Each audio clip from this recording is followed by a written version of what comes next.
কি হলো ম্যাডাম, কোথায় গেলেন? তাড়াতাড়ি আসুন। কি নিয়ে আসছেন ফ্রিজ থেকে? কি মেনু হয়েছে আজকে রে?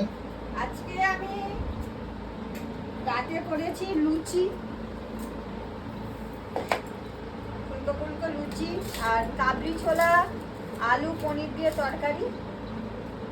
কালারটা খুব সুন্দর হয়েছে আর খেতেও দুর্দান্ত হয়েছে। আর এই মিষ্টি, এই হচ্ছে আজকে আমাদের রাতের খাবার। আর বন্ধুরা, তোমরা কে এরকম রাতের লুচি, কাবলি ছোলা, আলু পনির দিয়ে তরকারি খেতে ভালোবাসো আমাকে কমেন্টস করে জানাবে। আর তোমরা সবাই ভালো থেকো, সুস্থ থেকো, সুন্দর থেকো। আর আমাকে প্রচুর প্রচুর পরিমাণে বন্ধুরা please like, share and subscribe করো। তোমাদের একটু ছোট্ট সাপোর্ট আমাদের দূর যেতে সাহায্য করো। শুভরাত্রি।